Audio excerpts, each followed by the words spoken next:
आज का बाइबल का वचन प्रेरित चरित अध्याय 2 वचन 1 से 11। दूसरा वचन संत पौलुस का कुरिन्थियों के नाम पहला पत्र अध्याय 12 वचन 3 से 7, 12 और 13। और आज का सुसमाचार सन यूहन्ना के अनुसार अध्याय 20 वचन 19 से 23। प्रेरित चरित अध्याय 2 वचन 1 से 11। जब पेंतेकोस्त का दिन आया तो सब शिष्य एक स्थान पर इकट्ठा थे। अचानक आंधी जैसी आवाज़ आकाश से सुनाई पड़ी और सारा घर जहाँ वे बैठे हुए थे गूंज उठा। उन्हें एक प्रकार की आग दिखाई पड़ी जो जीवों में विभाजित होकर उनमें से हर एक के ऊपर आकर ठहर गई। वे सब पवित्र आत्मा से परिपूर्ण हो गए और पवित्र आत्मा द्वारा प्रदत्त वरदान के अनुसार भिन्न भिन्न भाषाएं बोलने लगे। पृथ्वी भर के सब राष्ट्रों से आए हुए धर्मी यहूदी उस समय यरूशलेम में रहते थे। बहुत से लोग वह आवाज़ सुनकर एकत्र हो गए। वे विस्मित थे क्योंकि हर एक अपनी अपनी भाषा में शिष्यों को बोलते सुन रहा था।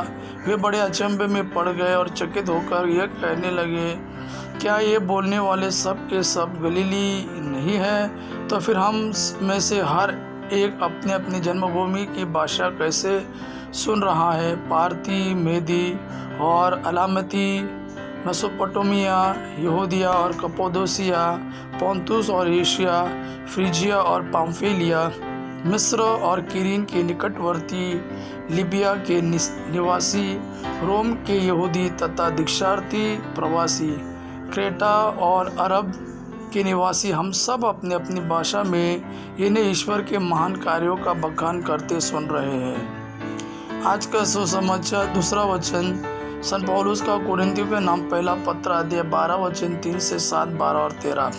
भाइयों, कोई भी पवित्र आत्मा की प्रेरणा के बिना यह नहीं कह सकता यीशु ही प्रभु है।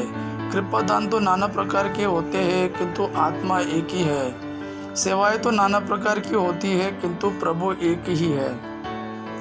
प्रभावशाली कार्य तो नाना प्रकार के होते हैं किंतु एक ही ईश्वर सबों में सब कुछ कराता है। वह प्रत्येक को वरदान देता है जिससे वह सबों के हित के लिए पवित्र आत्मा को प्रकट करे। मनुष्य का शरीर एक है, यद्यपि उसके बहुत से अंग होते हैं और सभी अंग अनेक होते हुए भी एक ही शरीर बन जाते हैं। मसीह के विषय में भी यही बात है।